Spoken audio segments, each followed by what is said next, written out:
आगामी विधानसभा आम चुनाव की घोषणा हो गई है और सेकंड फेज़ में 33 डुमरी का निर्वाचन हो रहा है।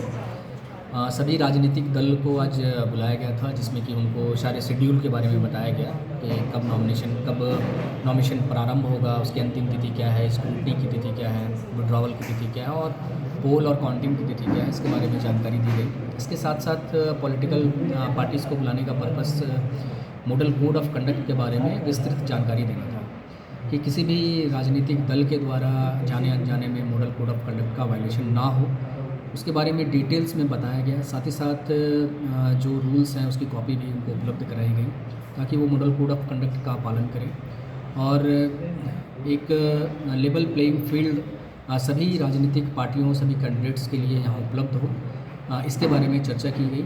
सभी को इसके बारे में विस्तार से बताया गया और साथ ही साथ इनको ये भी जानकारी दी गई कि यदि आपको किसी भी तरह की शंका या किसी तरह का प्रश्न हो, कभी भी हो, तो आप हमसे इसकी जानकारी ले सकते हैं। मेरे साथ साथ मेरे दोनों ARO भी हैं और उनसे भी संपर्क करके इसकी जानकारी ले सकते हैं।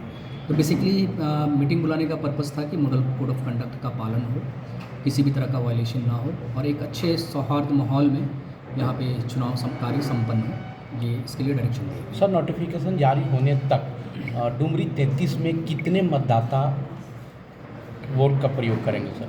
हमारे यहाँ पे कुल 3,15,458 मतदाता हैं 15 तारीख तक, जिसमें कि मेल 1,60,930 और फीमेल 1,54,525 हैं। इसके साथ साथ टोटल 373 मतदान केंद्र हैं जो कि 246 बिल्डिंग्स में मौजूद हैं। कुल बूथों की संख्या बताया मैंने, 373 मतदान केंद्र हैं। संवेदनशील अति संवेदनशील क्रिटिकल बूथ्स को आइडेंटिफाई किया गया है। हमारे यहाँ पे एब नॉर्मल लॉ एंड ऑर्डर को लेकर लगभग 119 मतदान केंद्र ऐसे हैं जो कि क्रिटिकल मतदान केंद्र की श्रेणी में हैं। उसको हम लोगों ने चिन्हित किया है और वहाँ पे हम लोग कॉन्फिडेंस बिल्डिंग मेजर्स और स्वीप एक्टिविटी वगैरह करवा रहे हैं ताकि अच्छे से चुनाव संपन्न हो जाए। इस बार के चुनाव में सर कुछ चेंजिंग की गई है? किस बारे में? कुछ नए नियम कानून लागू किए गए हैं? As it is